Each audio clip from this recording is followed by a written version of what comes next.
വീണ്ടും വരുന്നവനായ കർത്താവായ യേശു ക്രിസ്തുവിൻ്റെ ഏറ്റവും അതുല്യമായ നാമത്തിൽ ഞാൻ എൻ്റെ സ്നേഹവന്ദനങ്ങളെ ആദ്യമായി അറിയിക്കുകയാണ്. ഈ പ്രോഗ്രാമിൻ്റെ ആവശ്യകതയെപ്പറ്റി നമ്മുടെ പ്രിയ സഹോദരൻ ബാലസുബ്രഹ്മണ്യം ബ്രദർ പറഞ്ഞു കഴിഞ്ഞു. അത് കഴിഞ്ഞതിന് ശേഷം ഏറ്റവും ആദരണീയനായ പാസ്റ്റർ ജെയ്സ് മാണ്ടനാട് മതസൗഹാർദ്ദവും മാനവികതയും ക്രൈസ്തവ വിശ്വാസത്തിൻ്റെ സംഭാവനകളും വളരെ വ്യക്തമായി ശക്തമായി നമ്മളോട് പറഞ്ഞു കഴിഞ്ഞിരിക്കുകയാണ്. അതുകൊണ്ട് എന്നും ഒന്നും കടക്കുവാൻ ആഗ്രഹിക്കാതെ ആഗ്രഹിക്കുന്നതായ വിഷയം ഇസ്ലാം ക്രൈസ്തവ താരതമ്യ പഠനമാണ്. ഇതിന് മുഖാന്തരമായിരിക്കുന്നത് കഴിഞ്ഞ നവംബർ മാസം നിഷ് ഓഫ് ട്രൂത്ത് ഇവിടെ നടത്തിയ പ്രോഗ്രാമിൽ ബഹുമാനീയനായ അച്ഛനും സ്വാമിയും ആദരണീയനായ സ്വാമിയും സ്റ്റേജ് വിട്ടതിന് ശേഷം നിഷ് ഓഫ് ട്രൂത്തിൻ്റെ ആൾക്കാർ തൃത്വത്തെപ്പറ്റിയും കർത്താവായ യേശു ക്രിസ്തുവിൻ്റെ ദൈവികതയെപ്പറ്റിയും വളരെ ഇകഴ്ത്തി സംസാരിക്കുകയുണ്ടായി. അവരിവിടെ പറഞ്ഞതിൻ്റെ അടിസ്ഥാനത്തിൽ അവരുടെ അല്ലാഹു ഏതോ സത്യദൈവമാണെന്നും തൃത്വം ഏതോ അന്ധമായ വിശ്വാസമാണെന്നുമുള്ള രീതിയിൽ അവരിവിടെ കാര്യങ്ങൾ അവതരിപ്പിക്കുകയുണ്ടായി. അതുകൊണ്ട് 3 തലക്കെട്ടുകളിലാണ് ഈ ക്രൈസ്തവ ഇസ്ലാം താരതമ്യ പഠനം ചെയ്യുവാനായിട്ട് ഞാൻ താല്പര്യപ്പെടുന്നത്. ഒന്നാമത് കൺസെപ്റ്റ് ഓഫ് ഗോഡ്, ക്രൈസ്തവ ഇസ്ലാം വിശ്വാസത്തിലെ ദൈവശാസ്ത്രം. രണ്ടാമത് ക്രൈസ്തവ ഇസ്ലാം വിശ്വാസങ്ങളിൽ പറഞ്ഞിരിക്കുന്ന വിവാഹം അല്ലെങ്കിൽ ദാമ്പത്തിക ജീവിതം. ഇതിൻ്റെ പശ്ചാത്തലം നമുക്കറിയാം.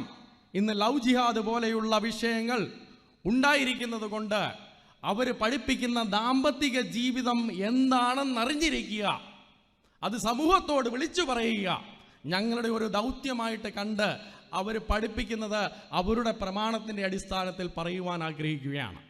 മൂന്നാമത് നിത്യജീവൻ എന്ത് എന്നുള്ളത്, അതും ക്രൈസ്തവ ഇസ്ലാം വിശ്വാസത്തിൻ്റെ അടിസ്ഥാനത്തിൽ പറയുവാനായിട്ട് താല്പര്യപ്പെടുകയാണ്. ആദ്യത്തെ വിഷയത്തിലേക്ക് ആമുകളൊന്നുമില്ലാതെ പെട്ടെന്ന് തന്നെ ഞാൻ കടക്കട്ടെ. ഇസ്ലാം ദൈവവിശ്വാസം എന്ന് പറയുന്നത് ഹസ്രത്ത് മുഹമ്മദ് തൻ്റെ രാഷ്ട്രീയ താല്പര്യത്തിന് വേണ്ടി ഒരുക്കിയ ഒരു ദൈവവിശ്വാസമാണ്. അന്ന് കാബായിലുണ്ടായിരുന്ന 360 ദൈവങ്ങളിൽ പ്രധാനിയായിരുന്ന ദൈവമായ അള്ളാഹുവിനെ ഏകസത്യ ദൈവമായി പ്രഖ്യാപിക്കുകയും മറ്റ് 350 ദേവന്മാരെ ഇല്ലാതെയാക്കിയതിനു ശേഷം ആ സ്ഥാനത്ത് ഹസ്രത്ത് മുഹമ്മദ് കയറിയിരിക്കുകയുമാണ് ചെയ്തതെന്ന് പ്രമാണങ്ങളുടെ അടിസ്ഥാനത്തിൽ ഒന്നാമതായി ഞാൻ അവതരിപ്പിക്കാൻ ആഗ്രഹിക്കുകയാണ്.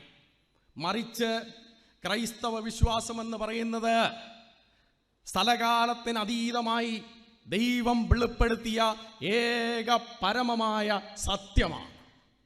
ആദ്യമേ ഇസ്ലാം വിശ്വാസത്തിലേക്ക് വളരെ വ്യക്തമായി നമ്മൾ എപ്പോഴെങ്കിലും അവരോട് അള്ളാഹുവിനെ പറ്റി ചോദിക്കുകയാണെങ്കിൽ അവരുദ്ധരിക്കുന്നതായ ഒരു സൂറത്തുണ്ട്, ഒരു ഖുറാനിലെ ഒരു അധ്യായമുണ്ട്, 112-ാം അധ്യായം. ജനാബ് സാക്കിർ നായിക്കിനെ പോലുള്ളവരും ജനാബ് MM അക്ബറിനെ പോലെയുള്ളവരും ഇതാണ് ഖുറാൻ്റെ ടച്ച് സ്റ്റോൺ എന്നാണ് പറയുന്നത്. ഖുറാനിലെ 112-ാം അധ്യായം. ആ ഖുറാനിലെ 112-ാം അധ്യായത്തിലേക്ക് ആദ്യമായിട്ട് ഞാനൊന്ന് നോക്കുകയാണ്. അതതിൻ്റെ ചരിത്ര പശ്ചാത്തലത്തിൽ നമ്മൾ വായിച്ചു കഴിയുമ്പോൾ നമുക്കൊന്ന് മനസ്സിലാകും. ഇത് യഥാർത്ഥത്തിൽ ശുദ്ധമായ ബഹുദൈവ വിശ്വാസമാണ് മുഹമ്മദ് ഇവിടെ പറഞ്ഞിരിക്കുന്നത്, ഹസ്രത്ത് മുഹമ്മദ് ഇവിടെ പറഞ്ഞിരിക്കുന്നത്. സ്ലൈഡ് അടുത്ത്.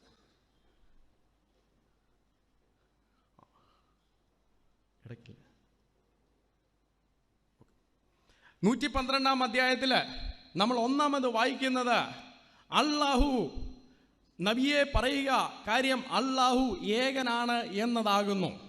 ഇവിടെ ഏകനാകുന്നു എന്ന് പറയുന്നത് ഉപയോഗിച്ചിരിക്കുന്ന വാക്ക് അഹുദിൻ എന്നുള്ള വാക്കാണ്. അറബിക്കിൽ അഹുദിൻ എന്നുള്ള വാക്കാണ് ഇവിടെ ഉപയോഗിച്ചിരിക്കുന്നത്. ഈ അഹുദിൻ എന്ന വാക്ക് ഖുറാനിൽ 85 പ്രാവശ്യം ഉപയോഗിച്ചിട്ടുണ്ട്. ഖുറാനിൽ 85 പ്രാവശ്യം ഈ അഹുദിൻ എന്നുള്ള വാക്ക് ഉപയോഗിച്ചിട്ടുണ്ട്. ഒരു പ്രാവശ്യം പോലും ഒരൊറ്റ പ്രാവശ്യം പോലും ഖുറാനിൽ ഈ വാക്ക് ഏകനെന്നല്ല പറഞ്ഞിരിക്കുന്നത് അവൻ അനേകരിൽ ഒരുവനാകുന്നു എന്നുള്ളതാണ്. അല്ലാഹു ആരെ എന്ന് മുഹമ്മദിനോട് ചോദിച്ചപ്പോൾ, അവിടുത്തെ മുശ്രിക്കുകൾ ചോദിച്ചപ്പോൾ മുഹമ്മദ് പറഞ്ഞത്, ഹസ്രത്ത് മുഹമ്മദ് പറഞ്ഞത്, അല്ലാഹു അനേകരിൽ അവനെ ഒരുവനാണ്. അത് മാറ്റിയത്, അർത്ഥം മാറ്റിയത് എപ്പോഴാണെന്നറിയാമോ? ഇമാം മൗദൂദി എന്ന് പറയുന്നത് നമ്മുടെ ഈ മുസ്ലിം പള്ളികളിൽ കാണുന്ന സാധാരണ ഇമാമുകളിലൊന്നുമല്ല.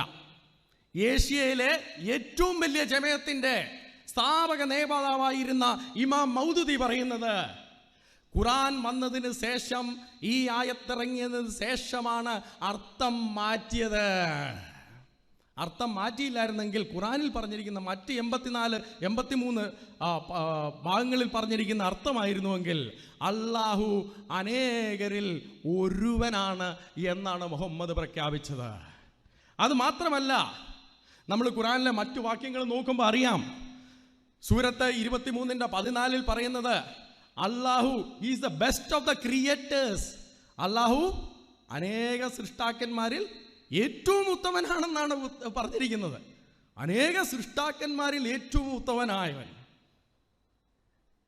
പ്രിയ സഹോദരി സഹോദരന്മാരെ, സൂറത്ത് 37:125 നമുക്ക് ഇത് അപ്രകാരം തന്നെ കാണുവാനായിട്ട് കഴിയുന്നതാണ്. ഇതിൻ്റെ അർത്ഥം, അക്കാലത്തെ ബഹുദൈവ വിശ്വാസികൾ മറ്റ് സൃഷ്ടാക്കളുണ്ട് എന്നുള്ളതല്ല അവർ ചിന്തിച്ചിരുന്നത്. ഇത് നിങ്ങൾ പ്രത്യേകം മനസ്സിലാക്കണം. അന്നത്തെ 360 ദേവന്മാരിൽ 359 ദേവന്മാരല്ല സൃഷ്ടികർത്തം നടത്തിയത്, അള്ളാഹുവാണ്. പക്ഷെ മറ്റ് 359 ദേവന്മാർ ഉള്ളത് കൊണ്ടാണ് ആ ബഹുദൈവ വിശ്വാസികൾ അള്ളാഹുവിനെ ബെസ്റ്റ് ഓഫ് ദ ക്രിയേറ്റേഴ്സ് എന്ന് പറഞ്ഞിരുന്നത്.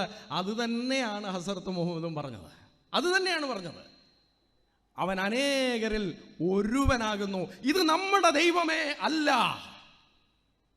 ഒരു ക്രിസ്ത്യാനി പോലും ഇനിയും ഒരിക്കലും ചിന്തിക്കരുത് ഇത് ബൈബിളിൽ പറഞ്ഞിരിക്കുന്ന ദൈവം ആണ് എന്ന് മാത്രമല്ല, ഖുറാന്റെ 112 വാക്യത്തിലേക്കൊന്ന് വരാം. അല്ലാഹു സമദാകുന്നു. ഒന്ന്, അല്ലാഹു അഹദാകുന്നു, അവൻ അനേകരിൽ ഒരുവനാകുന്നു. രണ്ടാമത് പറയുന്നത് അല്ലാഹു സമദാകുന്നു. അതിൻ്റെ അർത്ഥം എന്താണ്? ഈ വാക്ക് ഖുറാനിൽ ഇവിടെ അല്ലാതെ മറ്റൊരു ഭാഗത്തും ഉപയോഗിച്ചിട്ടില്ല. ഒന്നാമത്തെ വാക്ക് 85 പ്രാവശ്യം ഉപയോഗിച്ചിട്ടുണ്ട്. രണ്ടാമത്തെ വാക്ക് ഇവിടെ അല്ലാതെ മറ്റൊരിടത്തും ഉപയോഗിച്ചിട്ടില്ല. ഇത് പറയുന്നത് ഖുറാൻ ഡിക്ഷണറിയാണ്. ഖുറാൻ ഡിക്ഷണറിയിൽ അത് നമുക്ക് കാണാവുന്നതാണ്. അപ്പോൾ ഇതിൻ്റെ അർത്ഥം എന്താണ്? ഉപയോഗിച്ച് 85 പ്രാവശ്യം ഉപയോഗിച്ച വാക്കിൻ്റെ അർത്ഥം ഇവർ മാറ്റി. അപ്പം ഉപയോഗിക്കാത്ത വാക്കിൻ്റെ അർത്ഥം എന്താണ് ഇവർ കൊടുക്കുന്നത്? ഓരോ തർജിമക്കാരനും തനിക്കിഷ്ടമുള്ളതാണ് കൊടുത്തിരിക്കുന്നത്. നോക്കാം. അബ്ദുൽ ഹമീദിൻ്റെയും കുഞ്ഞി മുഹമ്മദിൻ്റെയും തർജിമ അനുസരിച്ച് അല്ലാഹു ഏവർക്കും ആശ്രയമുട്ട ഉള്ളവനാകുന്നു എന്നുള്ളതാണ് അവരുടെ തർജിമ. എന്നാൽ മുഹമ്മദ് കാരക്കുന്നിൻ്റെ തർജിമ അനുസരിച്ച് അല്ലാഹു ആരെയും ആശ്രയിക്കാത്തവനാണ്, ഏവരാലും ആശ്രയിക്കപ്പെടുന്നവനാണ്. അദ്ദേഹം ഒരു സെന്റൻസ് കൂടെ അങ്ങ് ചേർത്തു. ഒരേ വാക്കിന് അദ്ദേഹം ഒരു സെന്റൻസ് കൂടെ ചേർത്തു. എന്നാൽ ഇതും മതിയാകാതെ മുഷൻ ഖാൻ ട്രാൻസ്ലേറ്റ് ചെയ്യുമ്പോൾ അദ്ദേഹം പറയുന്നത് അല്ലാഹ് അസ്സമദ്, the self sufficient master whom all creatures need, he neither eats nor drinks. അല്ലാഹു കഴിക്കാത്തവനും കുടിക്കാത്തവനുമാണെന്നും കൂടെ അടുത്ത തർജിമക്കാരൻ ഒരേ വാക്കിന് തർജിമ ചെയ്യുകയാണ്. നിങ്ങൾ നോക്കണം. ഒന്നാമത്തെ ആൾ എല്ലാവരെല്ലാം ആശ്രയിക്കുന്നവനാണെന്ന് പറഞ്ഞു. രണ്ടാമത്തെ ആൾ പറഞ്ഞു ആരെയും ആശ്രയിക്കാത്തവനും എല്ലാവരാലും ആശ്രയിക്കപ്പെടുവനും. മൂന്നാമത്തെ ആൾ വന്നിട്ട് ഇതൊന്നും പോരാ, ഈ ഒരു വാക്കിന് ഒരു അർത്ഥം കൂടെ കിടക്കട്ടെ, അവൻ കഴിക്കാത്തവനും കുടിക്കാത്തവനുമാണ്. നാലാമത്തെ ആൾ ട്രാൻസ്ലേറ്റ് ചെയ്യുന്നത് യൂസഫ് അലി. ഇതൊന്നുമല്ല യൂസഫ് അലി ട്രാൻസ്ലേറ്റ് ചെയ്യുന്നതാ. യൂസഫ് അലി തർജ്ജമ ചെയ്യുമ്പോൾ യൂസഫ് അലി പറയുന്നത് അവൻ നിത്യനാണ്. അപ്പൊ എന്താ ഈ വാക്കിന്റെ അർത്ഥം? എന്താണ് ഈ വാക്കിന്റെ അർത്ഥം? തർജ്ജിമകാരെ നോക്കിക്കഴിഞ്ഞാൽ നമുക്ക് അർത്ഥം പിടികിട്ടത്തില്ല. പ്രിയ സഹോദരി സഹോദരന്മാരെ, ഉരി റുബിൻ എന്ന് പറഞ്ഞ അറബിക് ഡിപ്പാർട്ട്മെന്റിലെ പ്രൊഫസറായിരിക്കുന്ന ഉരി റുബിൻ ഇതിനെപ്പറ്റി ഒരു പഠനം നടത്തുകയുണ്ടായി. അദ്ദേഹം പറയുന്നത് ഇതിൻ്റെ യഥാർത്ഥത്തിലുള്ള അർത്ഥം ഈ സമദിൻ്റെ അർത്ഥം എന്ന് പറയുന്നത് അന്ന് ഗോത്രത്തിലെ തലവന് അനേകരിൽ പ്രധാനിയായിരിക്കുന്നവന് ഉപയോഗിക്കുന്ന വാക്കാണ്. അതാണ് അതിൻ്റെ യഥാർത്ഥ അർത്ഥം. അൽ സമദ് and the high god and interpretation of സൂര 112 എന്ന അദ്ദേഹത്തിൻ്റെ പഠനത്തിൽ അദ്ദേഹം അത് ചൂണ്ടിക്കാട്ടിയിട്ടുണ്ട്. എമർജൻസിക്ക് വേണ്ടി ചീഫിലേക്ക് ഓടിപ്പോകുമ്പോൾ ആ ചീഫിന് കൊടുക്കുന്ന അനേകരിൽ പ്രധാനിയായ പുരുഷന് കൊടുക്കുന്നതായ പേരാണ് സമദ്. അപ്പൊ എന്ത് കൃത്യമായിട്ടാണ് ഒത്തുവരുന്നത്? ഒന്നാം വാക്യം പറഞ്ഞു അല്ലാഹു അനേകരിൽ ഒരുവനാകുന്നു. രണ്ടാം വാക്യം പറയുന്നു അവൻ അവരിൽ മുഖ്യനാകുന്നു. അത് അർത്ഥം മാറ്റിയിട്ട് നമ്മളുടെ അടുക്കൽ ഇന്ന് ഏകദൈവ വിശ്വാസ യുവന്മാർ പ്രചരിപ്പിക്കുകയാണ്. ഇതേ അർത്ഥം വരുന്ന വാക്യങ്ങൾ ഖുറാനിലുണ്ട്. എന്നാൽ സമയത്തിൻ്റെ പരിധി കാരണം ഞാൻ റെഫറൻസ് മാത്രം പറഞ്ഞു പോവുകയാണ്. സൂറത്ത് 30:33, 29:65 എന്നിതാദി ഭാഗങ്ങളിൽ നമുക്കത് വളരെ വ്യക്തമായിട്ട് കാണാവുന്നതാണ്. ഉരുറുബിൻ തന്നെ പറയുന്നത് ഇസ്ലാമിൻ്റെ 2-ാം നൂറ്റാണ്ടിൽ മുഹമ്മദ് മരിച്ചു കഴിഞ്ഞ് 200 വർഷങ്ങൾക്ക് ശേഷം മുസ്ലിം പണ്ഡിതന്മാർ ഈ വാക്കിൻ്റെ അർത്ഥം മാറ്റി. ഈ വാക്കിൻ്റെ അർത്ഥം മാറ്റാൻ കാര്യം അല്ലാഹു അവരിൽ പ്രധാനിയാകുന്നു എന്ന് നമ്മളോട് പറഞ്ഞു കഴിഞ്ഞാൽ നമുക്കെന്ത് മനസ്സിലാകും? ഇത് ബഹുദൈവ വിശ്വാസികളിൽ നിന്ന് എടുത്ത വിശ്വാസമാണെന്ന് അവർക്ക് മനസ്സിലായതുകൊണ്ട് 2-ാം നൂറ്റാണ്ടിൽ അതിൻ്റെ അർത്ഥവും മാറ്റി. പ്രിയ സഹോദരി സഹോദരന്മാരെ, നമ്മൾ ചിന്തിക്കണം. ഇവരുടെ ഏറ്റവും വലിയ അധ്യായത്തിൻ്റെ ഗതിയാണ് ഞാൻ പറയുന്നത്. അള്ളാഹു ആരാണെന്ന് ചോദിച്ചു കഴിഞ്ഞാൽ ഈ 112-ാം അധ്യായമാണ് ആദ്യമേ ഇവർ നമ്മുടെ മുന്നിലേക്ക് അവതരിപ്പിക്കുന്നത്. അതിൻ്റെ ഗതികേടാണ് നമ്മളിപ്പോൾ സംസാരിക്കുന്നത്. 3-ാം വാക്യത്തിലേക്ക് വരാം. 3-ാം വാക്യത്തിലേക്ക് വരുമ്പോൾ ഞാൻ ബാക്കിയുള്ള ഭാഗങ്ങൾ പെട്ടെന്ന് സ്കിപ്പ് ചെയ്യുകയാണ്. 3-ാം വാക്യത്തിലേക്ക് വരാം. 112-3 ബ്രദറെ 3 സ്ലൈഡ് സ്കിപ്പ് ചെയ്യണം. അവൻ ആർക്കും ജന്മം നൽകിയിട്ടില്ല, ആരുടെയും സന്തതിയായി ജനിച്ചിട്ടുമില്ല. മറ്റൊരു തർജ്ജിമയിൽ പറയുന്നത് അവൻ പിതാവോ പുത്രനോ അല്ല എന്നുള്ളതാണ്. 112:3. ഈ 112:3 നമ്മുടെ വിശുദ്ധ ബൈബിൾ അനുസരിച്ച് നമുക്കറിയാം ഇതാരാ? പിതാവിനെയും പുത്രനെയും നിഷേധിക്കുന്നവൻ അവൻ അന്തിക്രിസ്തുവാണ്, അവൻ എതിർ ക്രിസ്തുവാണ് എന്ന് ബൈബിളിൻ്റെ കൃത്യമായ ദർശനപ്രകാരം നമുക്ക് പറയുവാനായിട്ട് കഴിയും. എന്നാൽ ഞെട്ടിപ്പിക്കുന്ന മറ്റൊരു സത്യം ഇതിനുണ്ട്. ആ ഞെട്ടിപ്പിക്കുന്ന മറ്റൊരു സത്യം എന്ന് പറയുന്നത് ഇത് വിഗ്രഹാരാധികൾ, കാബയിലെ ബഹുദൈവ വിശ്വാസികൾ എഴുതി വെച്ചിരുന്നതായ വാക്യമാണ്. BC 500 മുതലുള്ള ആ സെൻട്രൽ അറേബ്യയിൽ നിന്ന് കിട്ടിയിരിക്കുന്ന ഇൻസ്ക്രിപ്ഷൻസിൽ അള്ളാഹുവിനെ പറ്റി പറഞ്ഞിരിക്കുന്ന അതേ സംഭവമാണ് മുഹമ്മദ് ഈ ഖുറാനിൽ അവതരിപ്പിച്ചിരിക്കുന്നത്. ഇൻസ്ക്രിപ്ഷൻസ് ഇന്ന് അത് ട്രാൻസ്ലേറ്റ് ചെയ്ത് ഇറങ്ങിയിട്ടുണ്ട്. FW വിന്നറ്റിൻ്റെ അല്ലാ ബിഫോർ ഇസ്ലാമിൽ അദ്ദേഹം ഇപ്രകാരമാണ് അതിനെ തർജ്ജിമ ചെയ്തിരിക്കുന്നത്. ഓ അല്ലാ permit me to accomplish salvation. Oh അല്ലാ ഗോഡ് വിത്തൗട്ട് ഓസ്പ്രിങ്. പുത്രനില്ലാത്ത, സന്തതിയില്ലാത്ത അള്ളാഹു എന്ന് അവർ പറഞ്ഞത് ആ 360 ദേവന്മാരിൽ ഒരുവരെയാണ്. അതേ ദേവനെ തന്നെയാണ് ഹസരത്ത് മുഹമ്മദ് നമ്മുടെ മുന്നിലേക്ക് അവതരിപ്പിച്ചിരിക്കുന്നത്. ഇത് മറച്ചു വെച്ചുമാണ് ഇവരുടെ തർജ്ജിമയിൽ വായിച്ചാൽ ഇത് കാണത്തില്ല. ഇവരുടെ തർജ്ജിമയിൽ പറയുമ്പോൾ എന്തോ വലിയ സംഭവങ്ങൾ അവതരിപ്പിച്ചു എന്നാണ് പറയുന്നത്. അന്നത്തെ ബഹുദൈവ വിശ്വാസികൾ പറഞ്ഞിരുന്നത് തന്നെ കോപ്പി അടിച്ച് ഹസ്രത്ത് മുഹമ്മദ് ഖുർആനിൽ പറഞ്ഞിരിക്കുന്നതാണ്. അവൻ അനേകരിൽ ഒരുവനാണ്, അവൻ അവരിൽ മുഖ്യനാണ്. അതേ, നിങ്ങൾ ആ വിഗ്രഹത്തിൽ കൊത്തിവെച്ചിരിക്കുന്ന പുത്രനില്ലാത്ത, മക്കളില്ലാത്ത ആ അല്ലാഹു തന്നെയാണ്. അത് അള്ളാഹുവിൻ്റെ ഒരു ലൈംഗിക വിചിത്രതയായിട്ടാണ് ബഹുദൈവ വിശ്വാസികൾ കണ്ടിരുന്നത്. അത് തന്നെയാണ് ഖുറാനിൽ വന്നിരിക്കുന്നത്. ഇതിനെപ്പറ്റി ഹസ്രത്ത് മുഹമ്മദ് വളരെ ദുഃഖിതനായി. സൂര 43:89 അദ്ദേഹം പറയുന്നത്, പറയുക, പരമകാരുണ്യനായ അള്ളാഹുവിനൊരു പുത്രനുണ്ടായിരുന്നുവെങ്കിൽ അവനെ പൂജിക്കുന്നവരിൽ ഞാൻ ഒന്നാമൻ ഞാനാകുമായിരുന്നു. കാബയിലെ അള്ളാഹുവിന് പുത്രനില്ലാത്തതിൻ്റെ ദുഃഖമാണ് ഇദ്ദേഹം പറയുന്നത്. നമ്മൾ ചിന്തിക്കണം, ചരിത്ര പശ്ചാത്തലത്തിൽ നിന്ന് ചിന്തിക്കണം. ഈ ദൈവത്തെയാണ്, ഈ വിഗ്രഹങ്ങളിൽ ഒന്നിനെയാണ് ഇവരിന്ന് സത്യദൈവമായിട്ട് നമ്മുടെ മുന്നിലേക്ക് അവതരിപ്പിച്ചു കൊണ്ടുവരുന്നത്. കാബയിലെ വിഗ്രഹാരാധികള് അള്ളാഹുവിന് മക്കള് ജനിക്കാത്തത് കൊണ്ട്, ഈ ഒരു ശേഷി അള്ളാഹുവിന് ഇല്ലാത്തത് കൊണ്ട് അവരെങ്ങനെയായിരുന്നു ചിന്തിച്ചിരുന്നത്? ഞാൻ ഉണ്ടാക്കി പറയുന്നതല്ല, അള്ളാഹുവിന് ഈ ശേഷിയില്ലെന്നാണ് അവർ ചിന്തിച്ചിരുന്നത്. അള്ളാഹുവിനെ ഒരു പുരുഷനായിട്ടാണ് അവർ കണ്ടിരുന്നത്. അതിലേക്ക് ഞാൻ കടക്കുന്നുണ്ട്. ആ പുരുഷൻ ഈ ശേഷിയില്ലായിരുന്നുകൊണ്ട് അവരെന്ത് ചെയ്തെന്നറിയാമോ? അള്ളാഹുവിന് 3 പെൺമക്കളെ കൊടുത്തു. അള്ളാഹുവിന് 3 പെൺമക്കളെ കൊടുത്തു. അതിലും മുഹമ്മദ് വലിയ ദുഃഖിതനായി. ഹസ്രത്ത് മുഹമ്മദ് വളരെ ദുഃഖിതനായി. സൂര 17:40 അദ്ദേഹം പറയുന്നത്, എന്നാൽ നിങ്ങളുടെ രക്ഷിതാവ് ആൺമക്കളെ നിങ്ങൾക്ക് പ്രത്യേകമായി നൽകുകയും അവൻ മലക്കുകളിൽ നിന്ന് പെൺമക്കളെ സ്വീകരിക്കുകയും ചെയ്തിരിക്കുമെന്നോ തീർച്ചയായും ഗുരുതരമായ ഒരു വാക്കാൻ തന്നെയാകുന്നു നിങ്ങൾ പറയുന്നത്. ആഹാ, നിങ്ങൾ ആൺമക്കളെ എടുത്തിട്ട് അള്ളാഹുവിന് പെൺമക്കളെ കൊടുക്കുന്നു. അദ്ദേഹം അത് വീണ്ടും പറയുന്നുണ്ട്. 53:19 അദ്ദേഹം പറയുന്നത്, നിങ്ങൾ കാണും അള്ളാഹുവിന് പെണ്ണുമാണോ എങ്കിൽ അത് നീതിയില്ലാത്ത ഒരു ഓഹരി വെക്കൽ തന്നെ. വളരെ ദുഃഖിതനായിരുന്നു മുഹമ്മദ്. മകനില്ലാത്തതായ അള്ളാഹുവിനെ പറ്റി ദുഃഖിതനായിരുന്നു ഈ ഹസ്രത്ത് മുഹമ്മദ്. പെണ്ണുങ്ങളോടുള്ള, സ്ത്രീകളോടുള്ള അദ്ദേഹത്തിന്റെ വിരോധം കാരണം പെൺമക്കളെ കൊടുത്തത് അദ്ദേഹത്തിന് ഇഷ്ടമായില്ല. അദ്ദേഹം എന്താ പറഞ്ഞ, ആൺമക്കൾ ഉണ്ടായിരുന്നെങ്കിൽ, ഒരു പുത്രൻ ഉണ്ടായിരുന്നെങ്കിൽ ഞാനായിരുന്നു ആദ്യം ആരാധിക്കുന്നതെന്ന്. ഇതാണ് ഇദ്ദേഹത്തിൻ്റെ ഏകദൈവ വിശ്വാസം. ഞാൻ പറഞ്ഞല്ലോ, അള്ളാഹു ഒരു പുരുഷനാണ്, അള്ളാഹു ആത്മാവല്ല. അള്ളാഹു ആത്മാവാകുന്നുവെന്ന് ഒരൊറ്റ ആയത്ത് പോലും ഖുറാനിലില്ല. അള്ളാഹു അദൃശ്യനാണെന്ന് ഒരൊറ്റ ആയത്ത് പോലും ഖുറാനിലില്ല. ഇല്ല. കാരണം അള്ളാഹു അന്ന് ബഹുദൈവ വിശ്വാസികൾക്ക് ഒരു പുരുഷ സങ്കല്പമായിരുന്നു, ഒരു മെയിലായിരുന്നു. മുഹമ്മദിൻ്റെ മനസ്സിൽ അത് തന്നെയായിരുന്നു എന്നുള്ളതാണ് അടുത്ത ഇതിൽ തെളിയിക്കുവാനായിട്ട് പോകുന്നത്.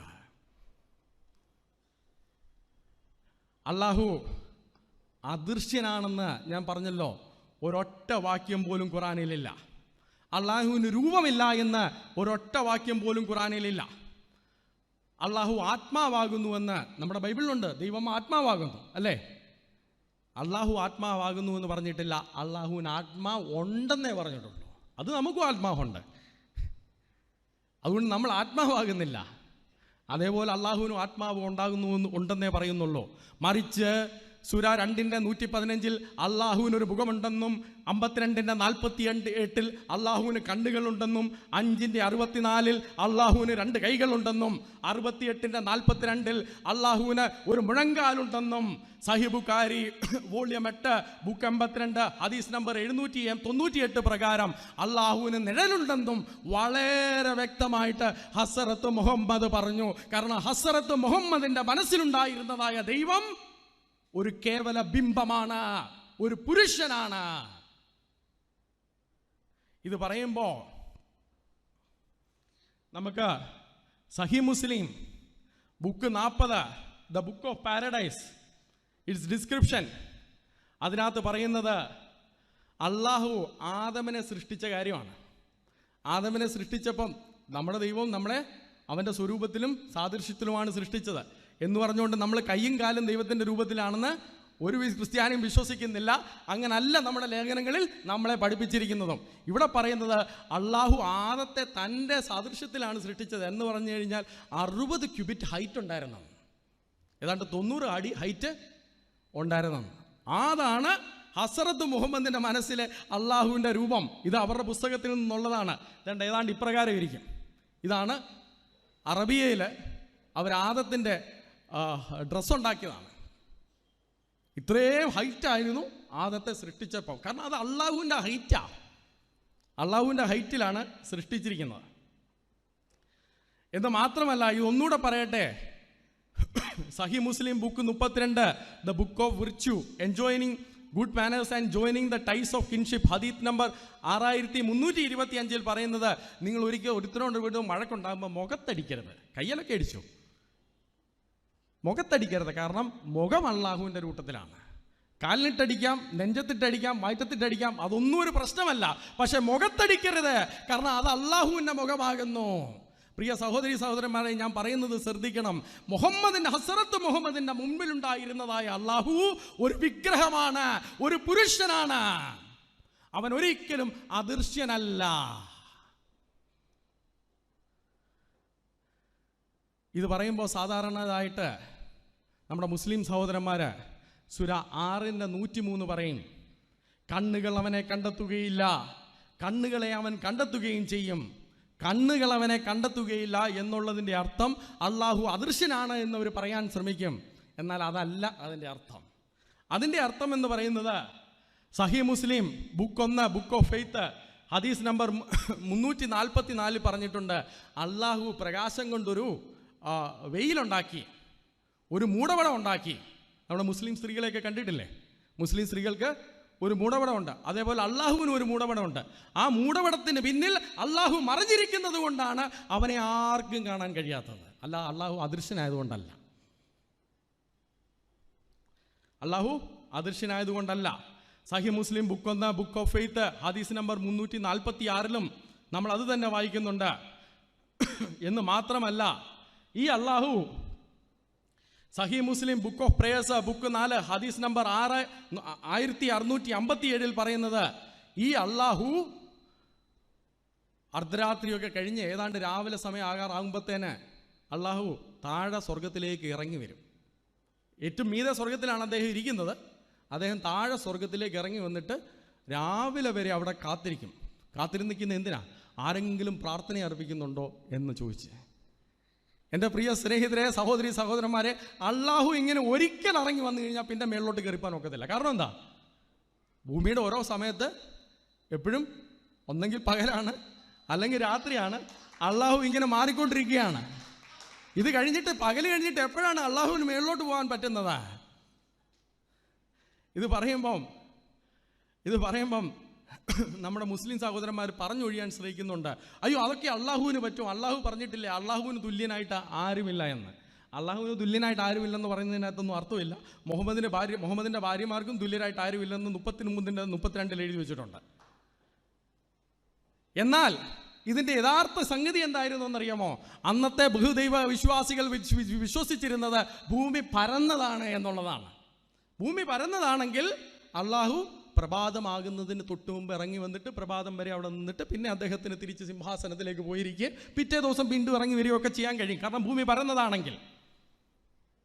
ഇത് ബഹുദൈവ വിശ്വാസികളുടെ എടുത്തതായ മുഹമ്മദിന്റെ കോസ്മോളജിയാണ്. ഹസ്രത്ത് മുഹമ്മദ് ഭൂമിയെ പറ്റി ചിന്തിച്ചിരുന്നത് ഈ പരന്ന ഭൂമിയാണ് എന്നാണ്. സൂര 88:20 പറയുന്നത്, ഭൂമിയിലേക്ക് അവർ നോക്കുന്നില്ലേ, അതെങ്ങനെ പരത്തിയിട്ടിരിക്കുന്നുവെന്ന്. 78:6-7 പറയുന്നത്, ഭൂമിയെ നാം മെത്തയാക്കിയില്ലേ, മലകളെ ആണികളും. ഈ മെത്തയൊക്കെ ആക്കിയിട്ട് കഴിഞ്ഞിട്ട് മെത്ത അങ്ങോട്ടും ഇങ്ങോട്ടും അനങ്ങിപ്പോകാതിരിക്കാൻ വേണ്ടി 4 സൈഡിലും അള്ളാഹു ആണി അടിച്ചു വെച്ചിട്ടുണ്ട് എന്നുള്ളതാണ് പറയുന്നത്. അത് കഴിഞ്ഞിട്ട് 16:5 പറയുന്നത്, ഭൂമി നിങ്ങളെയും കൊണ്ട് ഇളകാതിരിക്കുവാൻ അതിൽ ഉറച്ചു നിൽക്കുവാൻ പർവ്വതങ്ങളെ അവൻ സ്ഥാപിച്ചിരിക്കുന്നു. നമ്മുടെ പിള്ളേരൊക്കെ ഈ ബെഡിലൊക്കെ കയറി കളിക്കുമ്പോൾ ബെഡ് അങ്ങോട്ടും ഇങ്ങോട്ടേക്ക് അനങ്ങത്തില്ലേ? അപ്പോൾ അത് അനങ്ങാതിരിക്കാൻ വേണ്ടി നമ്മൾ സൈഡിൽ എന്തെങ്കിലുമൊക്കെ വെക്കുന്നത് മാതിരി അള്ളാഹു ഇങ്ങനെ നമ്മളെയും കൊണ്ട് ഭൂമി അനങ്ങാതിരിക്കാൻ വേണ്ടി പർവ്വതങ്ങളെ ആണിയടിച്ച് വെച്ചിരിക്കുകയാണ്. ഇത് അള്ളാഹുവിൻ്റെ ഖുറാനിൽ നിന്നുള്ളതാ, ഹദീസിൽ നിന്ന് പോലും ഉള്ളതായ സംഗതികളല്ല. ഇത് ആ ബഹുദൈവ വിശ്വാസികൾ വിശ്വസിച്ചിരുന്നതായ വിശ്വാസം അപ്രകാരം തന്നെ ഖുറാനിൽ വന്നതിൻ്റെ വ്യക്തമായ തെളിവാണ്. നമ്മളെ കൊണ്ട് ഭൂമി അനങ്ങുമോ? ഒരു കൊതുക് എൻ്റെ ദേഹത്ത് വന്നിരുന്നിരുന്നാൽ ഞാൻ അനങ്ങുമോ?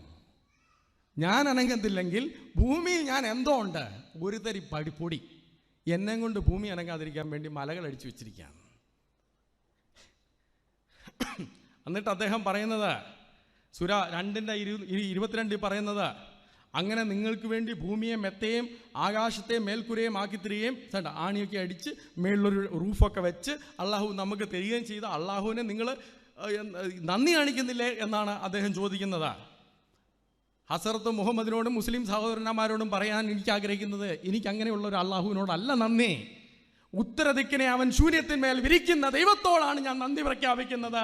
ഭൂമിയെ നാസ്തിത്തിന്മേൽ തൂക്കുന്ന ബൈബിളിലെ ദൈവത്തോടാണ് എനിക്ക് നന്ദിയുള്ളത്. അല്ലാതെ മെത്ത പോലെ പരത്തിയിട്ട് ആണി അടിക്കുന്ന അള്ളാഹുവിനോട് എനിക്ക് ഒരു നന്ദിയില്ല.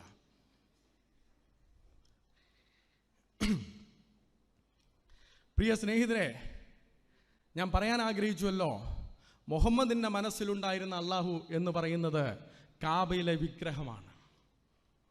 അത് വ്യക്തമാണ് ഖുറാനിൽ. ഇത് വ്യക്തമല്ല, ഇതിനെതിരഭിപ്രായമുണ്ടെങ്കിൽ ഈ ഒരു വിഷയത്തിൽ സംവാദം ചെയ്യുവാൻ ഞങ്ങൾ തയ്യാറാണ്. നിഷ് ഓഫ് ട്രൂത്ത് ഇതിന് മറുപടി പറയാൻ വേണ്ടി ഒറ്റയ്ക്ക് സ്റ്റേജ് കെട്ടണ്ട.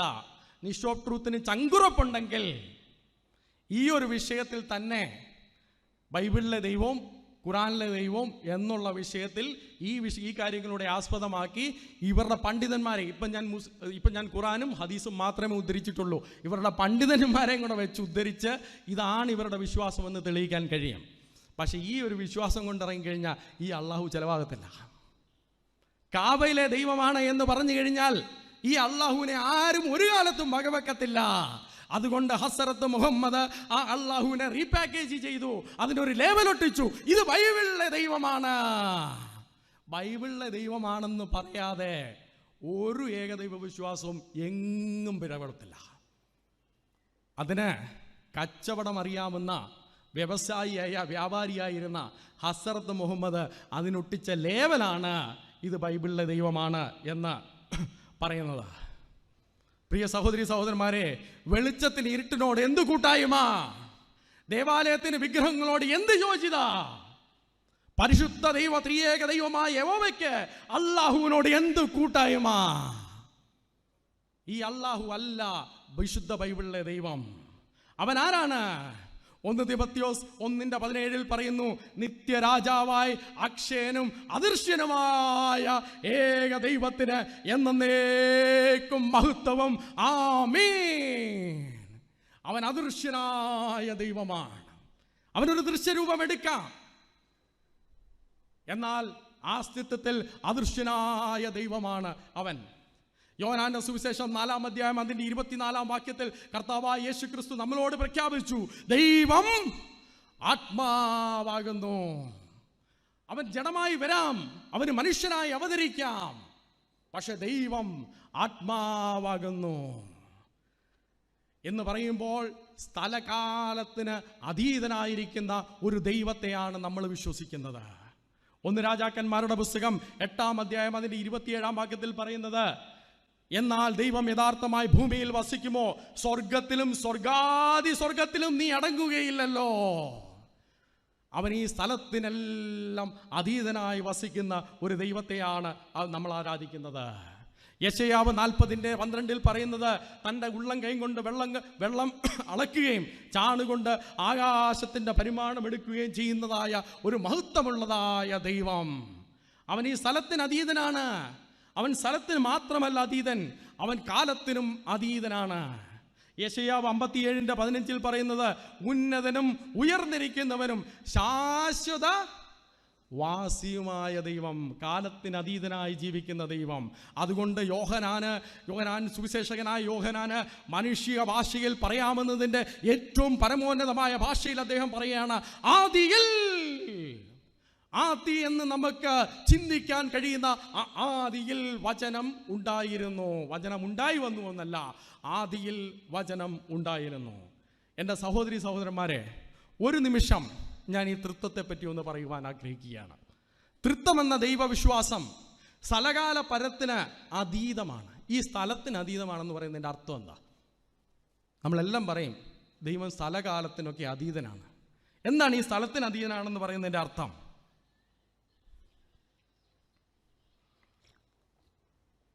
സ്ഥലം എന്ന് പറയുന്നത് എന്താണ്? നമുക്ക് വളരെ വേഗത്തിൽ മനസ്സിലാക്കുവാൻ വേണ്ടി ഞാനിത് ചോദിക്കുകയാണ്. സ്ഥലം എന്ന് പറയുന്നതിൻ്റെ അർത്ഥം എന്താണ്? നീളം, വീതി, ഉയരം, അല്ലേ? സ്ഥലം എന്ന് പറയുന്നത് 3 ഡയമെൻഷനിലാണ്. നീളം, വീതി, ഉയരം. അപ്പം നമ്മൾ പറയുന്നത് നീളം, വീതി, ഉയരം ഇതിനതീതനായ ഒരു ദൈവമാണ്. ഇതിനും അപ്പുറത്തുള്ള ഒരു ഡയമെൻഷനിലുള്ള ഒരു ദൈവമാണ്, അല്ലെങ്കിൽ ഹൈപ്പർ ഡയമെൻഷനിലാണ് എന്നാണ് പറയുന്നത്. ഈ നീളം, വീതി, ഉയരം കഴിഞ്ഞിട്ടുള്ള ഡയമെൻഷൻ ഏതാ? അല്ലേ? നമ്മളെ സംബന്ധിച്ചോളം അത് ഊഹിക്കാൻ പറ്റുന്നില്ല. അത് എളുപ്പത്തിൽ മനസ്സിലാക്കണമെങ്കിൽ ഇപ്പോൾ ഇങ്ങനെ പ്രകാരം ചിന്തിക്കാം. 2 ഡയമെൻഷൻ. നമ്മുടെ സ്ഥലമെന്ന് പറയുന്നത് നീളവും വീതിയും ഉയരമാണ്. ഈ ഉയരം അങ്ങ് നമ്മൾ മാറ്റുന്നു. ഉയരമില്ല, നീളവും വീതിയും മാത്രമേ ഉള്ളൂ. നീളവും വീതിയും മാത്രമുള്ള പരന്ന ലോകത്ത് പരന്ന ജീവികളുണ്ടെന്ന് ചിന്തിക്കുക. പരന്ന ജീവികൾ, അവർക്ക് ഒട്ടും ഹൈറ്റില്ല. അവരുടെ അടുക്കൽ ചെന്നിട്ട് നമ്മൾ പറയുകയാണ് ഇതല്ല. അവർ ഇടത്തോട്ട് കണ്ടിട്ടുണ്ട്, വലത്തോട്ട് കണ്ടിട്ടുണ്ട്, നേരെ നോക്കിയിട്ടുണ്ട്, പക്ഷെ മേളിലോട്ട് ഇന്ന് വരെ അവർ നോക്കിയിട്ടില്ല. കാരണം അങ്ങനെ ഒരു ഡയമെൻഷൻ അവർക്കില്ല. അവരോട് നമ്മൾ എന്ന് പറയുകയാണ്, ഇല്ല, ഈ നീളവും വീതിയും കഴിഞ്ഞ് ഉയരം എന്ന് പറയുന്നതുകൊണ്ട് അവർ ഉയരം എന്താ? അവരിന്നേ വരെ ഉയരം കണ്ടിട്ടില്ല അല്ലേ? അതുകൊണ്ട് അത് നമുക്ക് അവരോട് പറയുവാൻ ഒക്കുകയില്ല. എന്നാൽ നമുക്ക് മനസ്സിലാക്കി കൊടുക്കാൻ കഴിയുന്ന ഒരു കാര്യമുണ്ട്. നമുക്ക് മനസ്സിലാക്കുവാൻ എളുപ്പം. ഈ നീളവും വീതിയും മാത്രമുള്ള ലോകത്ത് ഒരു ചതുരം എത്രയാണ്? ഒരു ചതുരം ഒരു ചതുരമാണ്. 2 ചതുരം 2 ചതുരമാണ്. 6 ചതുരങ്ങൾ 6 ചതുരങ്ങളാണ്. എന്നാൽ ഉയരം എന്നൊരു ഡയമെൻഷനൂടെ വെച്ച് കഴിയുമ്പോൾ നമുക്ക് എന്ത് കിട്ടും? ആ 6 ചതുരം ഒരു ക്യൂബായിട്ട് മാറത്തില്ലേ? 6 ചതുരം ഒരു ക്യൂബായിട്ട് മാറും. അപ്പോൾ എത്ര ചതുരം ഉണ്ടെന്ന് ചോദിച്ചാൽ നമ്മൾ എന്ത് പറയും? 6 ചതുരം. എത്ര ക്യൂബ് ഉണ്ടെന്ന് ചോദിച്ചാൽ നമ്മൾ എന്ത് പറയും? ഒരു ക്യൂബ്. ത്രിയേക ദൈവം എന്ന് പറയുന്നത് സ്ഥലത്തിന് ഈ 3 ഡയമെൻഷന് അതീതനായ ഒരു ദൈവമാണ്. അതിനപ്പുറത്തേക്കുള്ള ഡയമെൻഷൻ മാനുഷികമായി നമ്മൾ അനുഭവിച്ചിട്ടല്ലാത്തതുകൊണ്ട് നമുക്ക് പറയാൻ കഴിയത്തില്ല. പക്ഷേ അവിടെ 3 വ്യക്തികൾക്ക് 3 പേഴ്സൺസിന് 1 ബീയിങ് ആകുന്നതിൽ എന്തെങ്കിലും തടസ്സമുണ്ടോ? എത്ര വ്യക്തികളുണ്ടെന്ന് ചോദിച്ചു കഴിഞ്ഞാൽ 3 വ്യക്തികളുണ്ട്. ദൈവം എത്ര ഉണ്ടെന്ന് ചോദിച്ചു കഴിഞ്ഞാൽ ഒരു ദൈവം. നമുക്ക് അനുഭവിച്ചിട്ടില്ലാത്തതായ നമ്മുടെ ആസ്തിത്വത്തിന് അതീതമായി വർത്തിക്കുന്ന ത്രിയേക ദൈവവിശ്വാസം പോലെ ദൈവം വെളിപ്പെടുത്തിയ മറ്റൊരു വിശ്വാസം ലോകത്തിലെങ്ങുമില്ല. ഇതാണ് നമ്മുടെ ദൈവവിശ്വാസം. ഞാൻ അടുത്ത ഇതിലേക്ക് വേഗം കടക്കട്ടെ, സമയത്തിൻ്റെ പരിധി മൂലം വേഗം പെട്ടെന്ന് കടക്കട്ടെ. ഇവർ പറയുന്ന രണ്ടാമത്തെ ഒരു ആരോപണമുണ്ട്.